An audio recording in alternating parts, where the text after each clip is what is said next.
This is the guy that wants to be your vice president, calling the #1 entrepreneur in America that gay guy. You understand how weird that is? So I'd never do that to Adam. He's calling him that gay guy. That gay guy. You've never said that. You've never said that. Adam, how do you feel about that gay guy comment that Tim Walz just made? Listen, I'm going to just quote Elon Musk on this, right? I got no problem being called gay, to be honest. Bet David strolls in like a plot twist nobody asked for, dropping truth bombs hotter than a microwave burrito at 3 a.m. This isn't your average politician gets roasted story. Patrick peels back the curtain and reveals a Tim Walz nobody warned you about.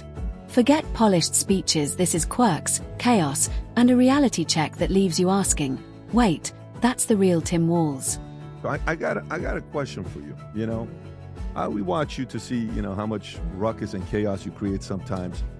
Why do you ask such a technical question from, the former VP candidate, Tim Walz? I want to start off with this, if you don't mind, because this is an offensive question. I mean, you can ask some subtle questions, but Rob, if you can play this, the audience is deeply concerned about you. On paper, Walz looks like every other Midwestern politician's safe haircut, boring ties, and the charisma of lukewarm oatmeal.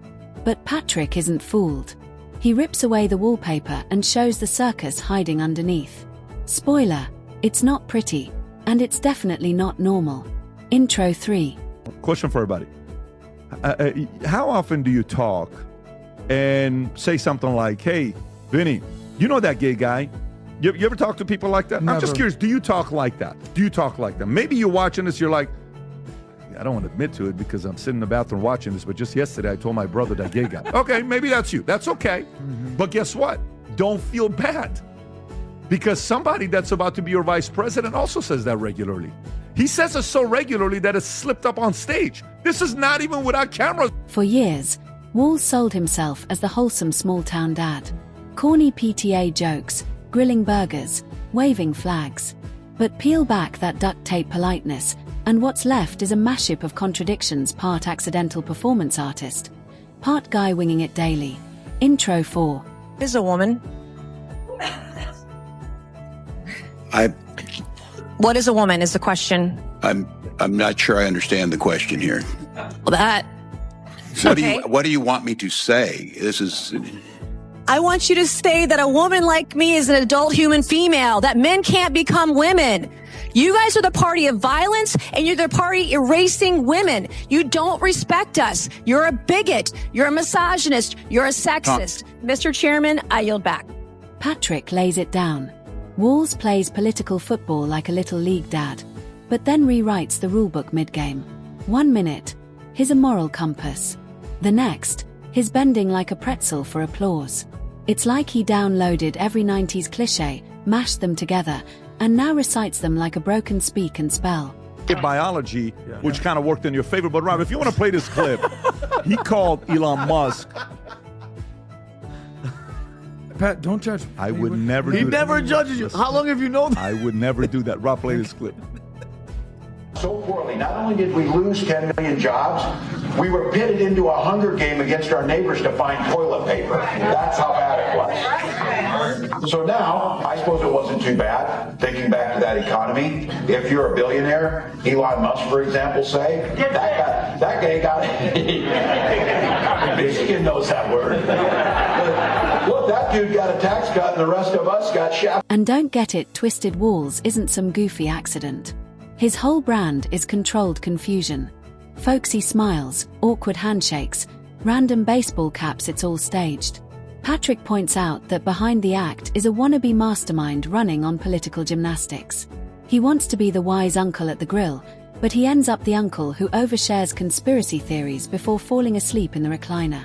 AOC and and Tim Walz were playing video games. Playing Madden 25 live streaming during NFL Sunday, which is the chief strategist and campaign manager for the Harris campaign, completely like when you talk about their messaging, Pat, they're playing Madden live during NFL Sunday, and people were taking photos. Like, obviously the internet's relentless. His controller wasn't even on. And the end of the game, Pat, after playing for hours, guess what the score was? They killed it. It was like a 0-0. Oh, okay. And all they were talking about was Project 2025. Here's the kicker, nobody can pin him down.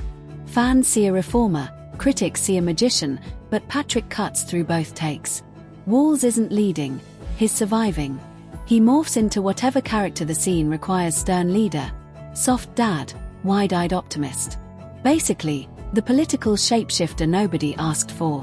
What I am most proud of is, because of all the things Donald Trump has stolen, because this started, and I love this story, as a young prosecutor. What did he say? Because this started, and I love this story, as a young... Patrick pulls receipts like it's a family intervention. Walz isn't a steady hand. He's the co-worker who's been winging it for years without getting fired. His whole act screams relatable everyman, but Patrick makes it clear it's all camouflage. He's not misunderstood. He thrives on confusion. $11 billion in taxes, Tim. How much have you paid in taxes? He's created hundreds of thousands of jobs. He was able to get a rocket to go and come back in 1/20th of a cost of NASA. When Boeing said, let's leave those couple people up there, we need till next year, he says, I can come and help.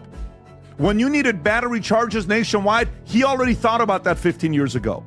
When Zelensky, the greatest beggar fundraiser in the world, needed to get some money, and they talked shit about Elon, you know who gave them Starlink? Elon did. Internet. That's the guy? That's the gay guy? The guy with 11 kids is a gay guy?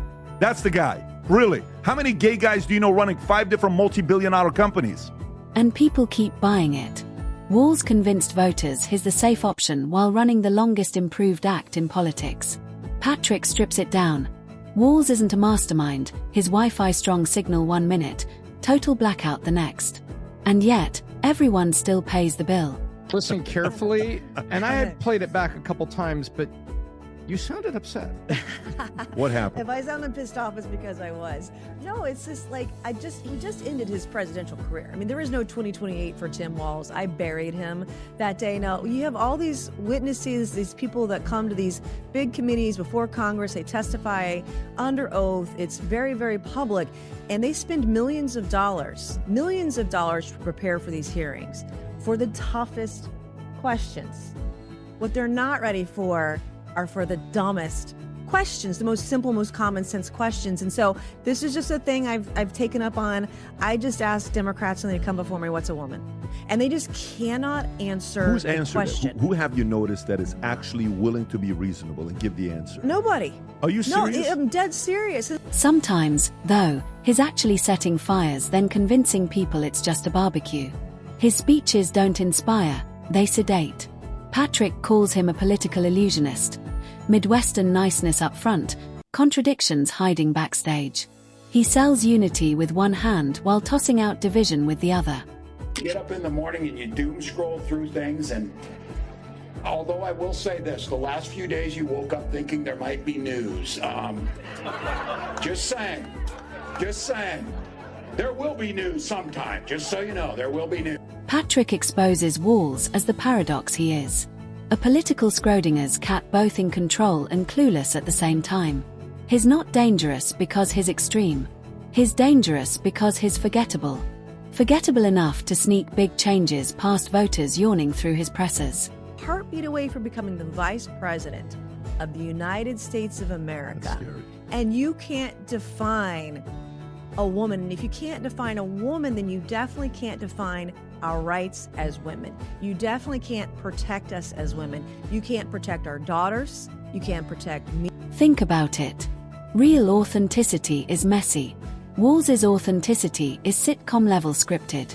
He isn't inspiring change, he's managing vibes. He survives by being underestimated, the bland survivor, the man who blends in until it's too late. Whether, it was because of that question or not, if he would ever be president, because the way he handled himself in the debate with J.D. Vance, that was that's probably the worst debate performance I've ever seen, aside from Joe Biden's debate with the president, the first one where within the first 30 seconds, you're like, this is not good. Remember how? Closing. And that's the bigger expose. This isn't just about Tim Walz. It's about a system that rewards beige over bold, survival over leadership. Walz is the political magician hiding in plain sight khakis, dad jokes, and a never-ending improved routine. Patrick Bet David drags the real Walz into the spotlight, and once you see it, you can't unsee it. Tim Walz is a knucklehead. That's not us talking, that's him talking. We saw him get picked, and we saw odd dancing kicking his foot, yanking his son, who is a special needs individual, and us all wondering, what is this all about? And then say, well, maybe when he tightens up the suit a little bit, puts on that tie, and sits in the VP debate, maybe we'll see the real one. And then they asked him, did you or did you not go to China? He gave a 2-minute answer instead of just saying, yeah, I kind of